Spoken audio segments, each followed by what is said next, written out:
अनंत काल हो गया, अनंत भविष्य काल होगा और वर्तमान काल उनके स्वरूप का वर्णन होए, ऐसे शास्त्रों का अध्ययन अनंत चिंतन करें तो वह इस जीव का न आदि है न अंत है। 4,84 लाख योनियों में भ्रमण करके अनंत काल बीत गया, परंतु अपने आदि अंत की खबर नहीं करी।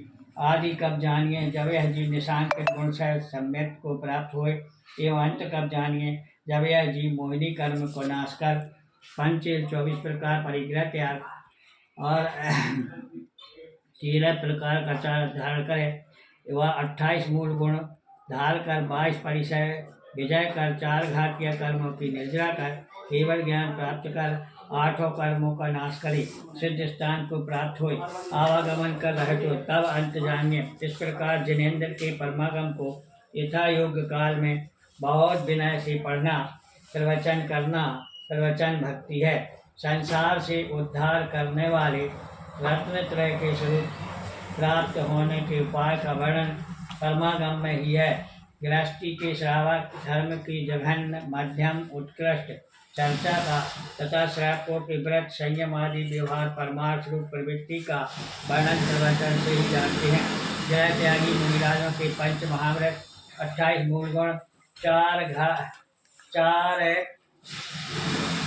मूल गुण 84 लाख उत्तर गुण और स्वाध्याय ज्ञान आहार विहार सामायिक संसार का धर्म ज्ञान शुक्र ज्ञान आदि का वर्णन संलेखना मरण के समस्त चर्या का वर्णन प्रवचन में ही है।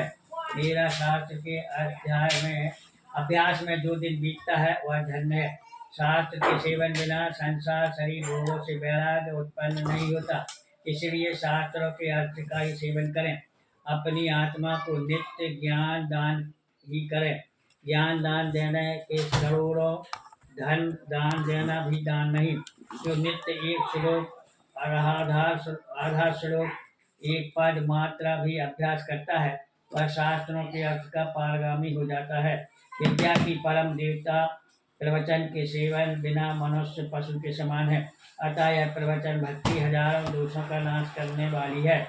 इसी के द्वारा सम्यक उज्ज्वलता दर्शन ही होता है। इस प्रकार प्रवचन प्रतिदिन करना चाहिए तथा सुनना पूछना मनन करना चिंतन करना और अवधारण करना प्रवचन भक्ति भावना है।